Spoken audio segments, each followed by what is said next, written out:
Dragon Prince fans, I was hoping to come on the channel today and tell you I have some great news about Arc 3.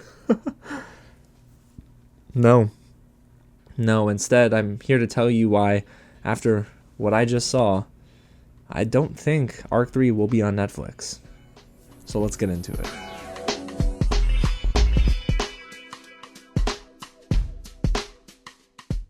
What's going on, you guys? James here with some real news, and today we're talking all about my thoughts on the future of the Dragon Prince. I have an update for you when it comes to viewership numbers for Netflix, and unfortunately why that makes me less than encouraged that Netflix will be the ones to greenlight the Dragon Prince for seasons 8 through 10. Now, before we get into the news, if it is your first time here at the channel, welcome to Real James, where I love talking about movies, TV, and all the news in between. So if you don't want to miss out, hit the big red button below, subscribe to the channel, help us get even closer to 30,000 subscribers, which means then we're close to 50 and then 100. Oh, guys, can't wait to do it alongside each and every one of you. And get loud in the comments below and let me know, y'all, what do you think about the news we're about to dive into?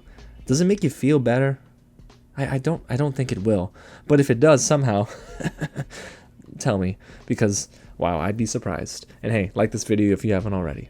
Okay, guys, well, now that we got all the housekeeping out of the way, let's get into my thoughts on why I don't think Netflix will be the ones to pick up the Dragon Prince for Arc 3. And it all comes from an article by What's on Netflix. We're diving into the numbers, guys, so let me give you my reasons right now. Okay, so reason number one is the fact that it's been radio silent from Netflix, and we have a post to talk about from the co-creator of the Dragon Prince, Ehasz, and well, what he said last week did not inspire a lot of confidence. As you all know, Netflix went silent on the Dragon Prince promotion basically a week after the show dropped. They even canceled the mobile game Zadia the week of Season 7's release in December of last year. And usually when Netflix goes pretty quiet on a show, well, I guess you could say that maybe the numbers aren't great. I mean, hey, Squid Game Season 2 had a promotional push for about maybe 3 weeks after the show debuted, and I saw the numbers, and they're trending lower than numbers from Season 1. And I think Netflix knows that too, so they're on to the next. As you know, Netflix has been known to do the quantity over quality approach, and while the Dragon Prince Season 7, we'll talk about it, but the numbers, well, they weren't there either. But if you missed it, we talked about Ehasz's post last week, and let me catch you up to speed if this is your first time hearing about it. He posted this on his X account, and I quote, "Just to let you know, Justin, Richmond, and I are working, and joining forces with other hashtag the Dragon Prince heroes to secure a future for hashtag Arc 3. We love this community, and there is more story to be told." I know I mentioned it in last week's video, but I'll say it again here. The word choices are interesting because to me, it signals that Netflix did not pick up the Dragon Prince and greenlight them for seasons 8 through 10.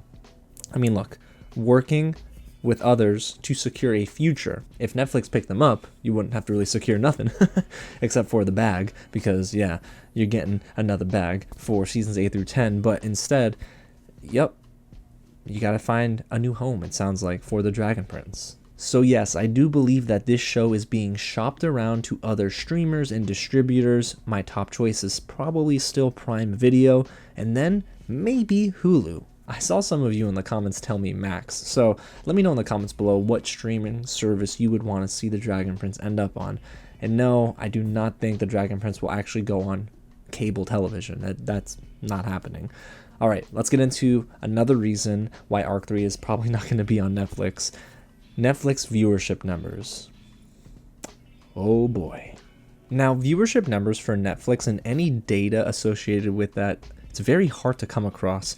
But thanks to the team over at What's on Netflix, we have some data to support my argument that Netflix is moving on from this franchise. On February 11th, Casey Moore, who is the editor-in-chief over at What's on Netflix, I also got a chance to write for them for my New York Comic Con coverage, pretty dope, but he shared on X, and I quote, "Netflix is really struggling to grow its audience on returning shows.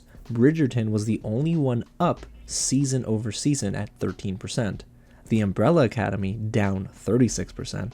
The Diplomat down 37%. That 90s show down 79%. And that ain't surprising to me, because that 90s show was like really bad. Should have left it in the 90s. But all jokes aside, this is a trend for Netflix shows. Usually, whenever a show gets another season, that season tends to do a little bit worse. And lately, returning shows have not been doing great. I don't know the numbers for The Night Agent Season 2. That's a season of television I enjoyed. But I'm going to be honest with you, based on word of mouth, it's got to be worse off than Season 1. But I wasn't willing to group the Dragon Prince into this boat just yet. I wanted to see Dragon Prince Season 7 succeed and do better than Season 6. So I did a little bit more digging. So I continued to dive into the What's on Netflix article, which was authored by Frederic Durand, and I even used Command F. I'm like, all right, I want to see, is the Dragon Prince listed here too? I need to know. I want to see these numbers. And it's not even listed. So I'm like, oh man, I'll take it a step further. I asked Casey more directly on X, and I quote, any metrics that you can share for Season 7 of the Dragon Prince, Casey? And Casey replies with something that was concerning. He basically tells us, well, there weren't many numbers to report because it missed the top 10s globally almost entirely. Not great. So this was his exact quote. It missed the global top 10s entirely. This link suggests it did roughly the same as Season 6. I think the tweet over the weekend from Aaron Ehasz suggests it's going elsewhere. And you know what, Casey? I think I'm there with you. Again, my expectation was Season 7. I want it to do well. I was hoping it would do a little bit better than Season 6 to sort of give Aaron Ehasz and Justin Richmond the ammo they need in these meetings to let them know, hey, the show is still gathering new audiences. But instead, it really didn't. So now let's dive into the Netflix Top 10 Countries search, which is a feature on What's on Netflix. And trust me, y'all, I Googled to see exact numbers for the Dragon Prince, even here in the United States, but they're not available. And I think that's on purpose because Netflix does that a whole lot. So we're going to dive into some of the research I was able to gather. And, well, all right, let's just rip the Band-Aid off.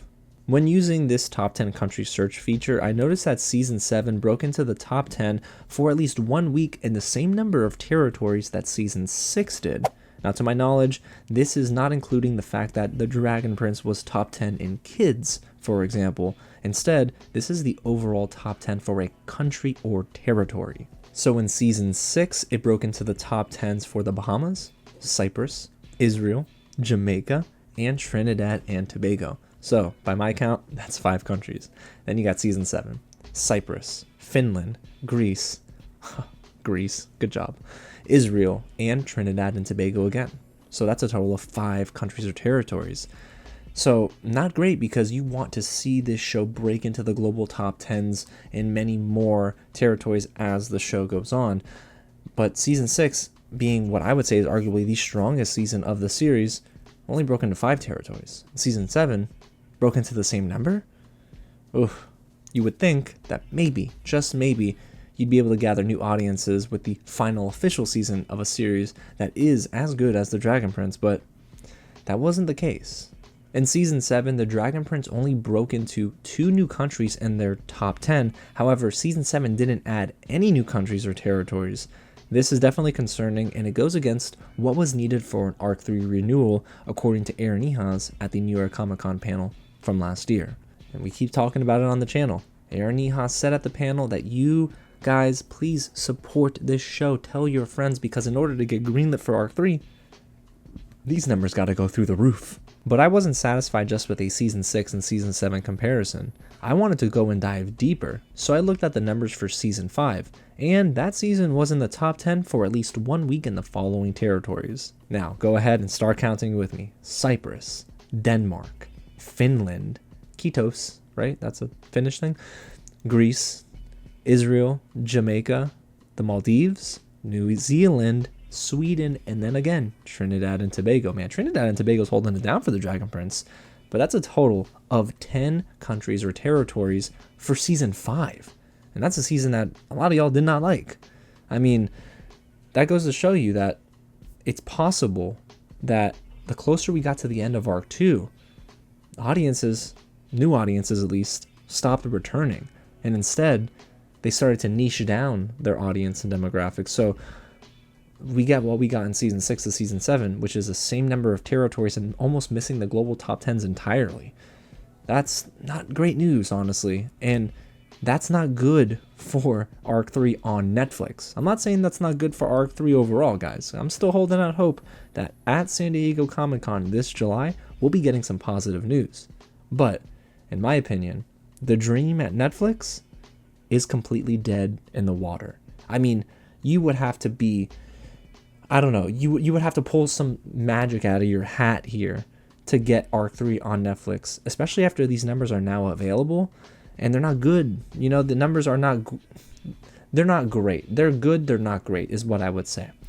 And in order for season 8, 9, and 10 to get greenlit for Netflix, according to Ehasz, once again, these numbers had to be great.